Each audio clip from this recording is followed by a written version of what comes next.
Halo teman-teman semua, perkenalkan nama saya Kathleen Andarista, NIM 20G10033 dari Fakultas Ekonomi dan Bisnis, Prodi Akuntansi, kelas Akuntansi 1.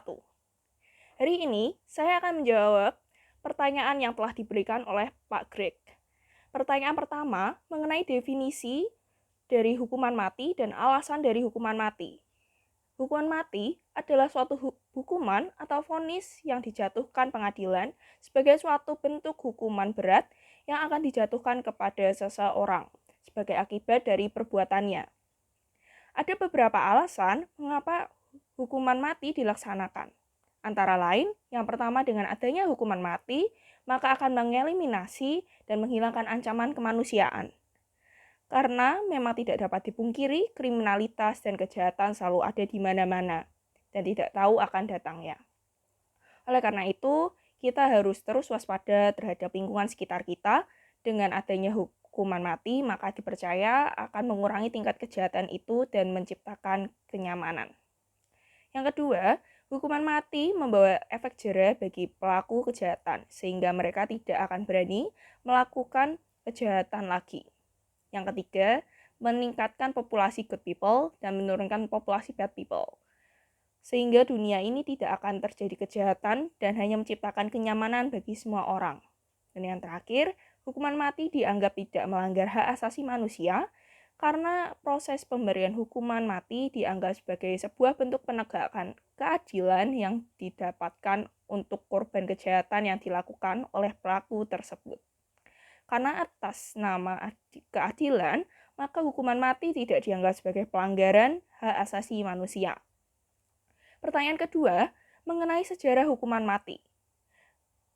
Dalam peradaban kuno, praktek eksekusi mati sudah dilaksanakan dari zaman Babilonia di Mesopotamia.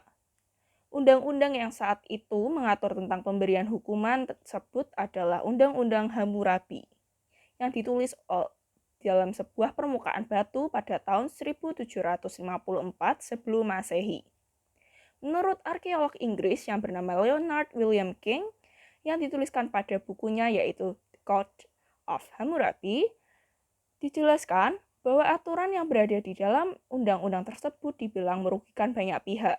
Karena hukuman mati yang dilakukan tidak hanya akan mengancam pelaku kejahatan, namun juga bagi seseorang yang lalai dalam melaksanakan tugasnya, sehingga mereka bertanggung jawab akan hilangnya nyawa orang lain.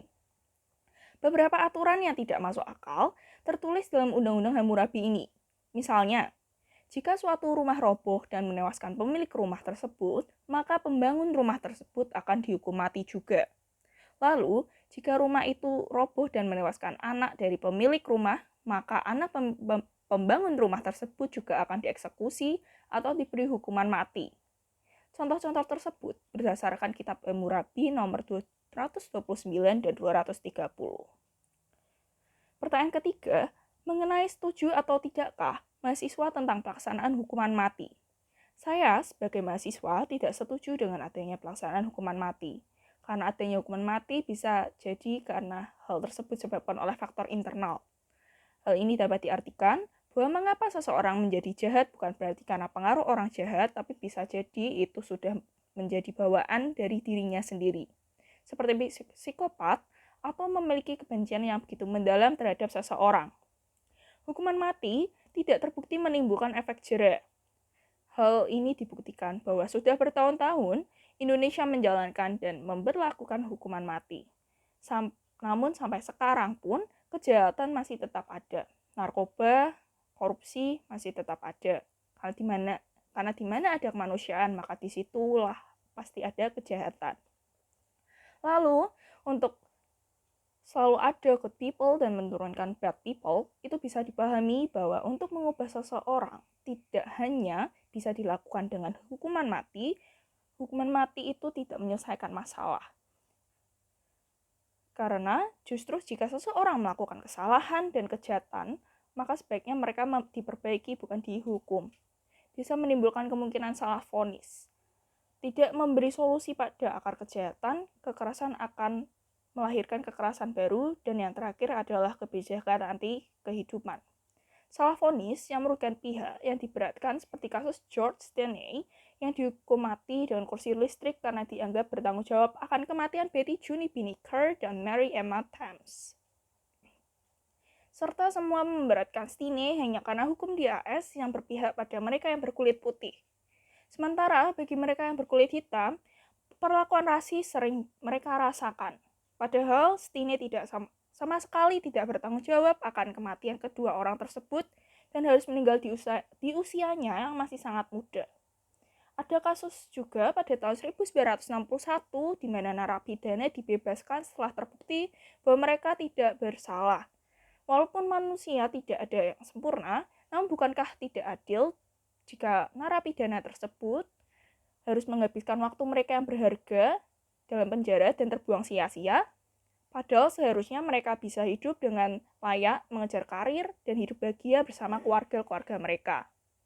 Sebanyak apapun hukuman mati dijatuhkan kepada penjahat luar biasa sekalipun, maka hukuman tersebut tidak bisa memutuskan kejahatan di dunia dan memberi efek jera bagi manusia lainnya. Hal ini terbukti dengan semakin bertambahnya kejahatan dan kriminalitas di dunia. Bahkan pembunuh, pencuri, koruptor, dan gembong narkoba pun masih ada hingga sekarang. Kekerasan melahirkan kekerasan baru. Karena bukannya merasa takut dengan konsekuensi yang akan mereka dapat, mereka akan merasa jauh tertantang untuk mencoba lebih jauh dan ingin melihat sejauh mana tokoh pembawa keadilan akan mengadili dan mengatasi masalahnya itu. Ketika tokoh tersebut memberikan hukuman mati, maka secara tidak langsung orang tersebut juga telah melakukan kekerasan karena telah membunuh dan menghilangkan nyawa seseorang. Sekalipun orang yang diberi hukuman tersebut telah melakukan kesalahan yang sangat fatal. Kita bisa memandang juga dengan mengambil nyawa orang tersebut, sebenarnya kita sama saja seperti pelaku kejahatan tersebut. Karena melukai secara sengaja, namun yang membedakan adalah hukuman tersebut diberikan berdasar bahwa orang tersebut hanya ingin memberikan efek jera. Kebijakan anti kehidupan, jangan sampai seseorang menganggap remeh arti dari kehidupan seseorang. Karena kehidupan itu berharga dan sudah sepatutnya kita menjaganya. Namun, jika kita hanya mengambil keputusan tanpa memikirkan efek selanjutnya, maka kita hanya akan terpancang untuk selalu memberikan hukuman jika seseorang melakukan kesalahan.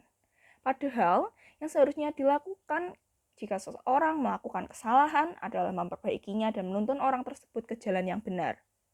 Pertanyaan keempat mengenai kebijakan yang saya ambil dari kasus yang diberikan.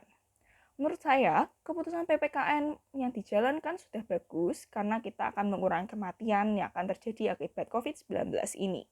Karena memang hal ini yang kita butuhkan saat ini, yaitu mengurangi penderita COVID-19. Untuk masalah yang ditimbulkan karena kebijakan ini, tentunya banyak masyarakat, terutama pedagang yang kesulitan untuk memenuhi kebutuhan hidup karena penghasilan mereka yang jauh lebih rendah dari biasanya. Oleh karena itu, untuk mengatasi masalah ini, saya menyarankan untuk pemerintah memberikan bantuan kepada masyarakat dan pedagang agar kebutuhan mereka tetap terjamin dan mereka tidak akan melanggar aturan yang telah dibuat. Dan pemerintah menunjang kehidupan masyarakat, maka dapat dipastikan bahwa masyarakat juga akan patuh pada aturan pemerintah. Memang pengeluaran akan jauh lebih banyak, namun setidaknya itu tidak akan berlangsung lama. Selain itu, pemerintah diharapkan mampu memperluas lapangan pekerjaan sehingga pedagang-pedagang kecil dapat lebih terstruktur dan dapat bekerja di rumah atau work from home. Tidak ada salahnya kita mengalah untuk kebaikan bersama agar keberlangsungan hidup kita dapat tetap terjamin. Sekian video dari saya, terima kasih.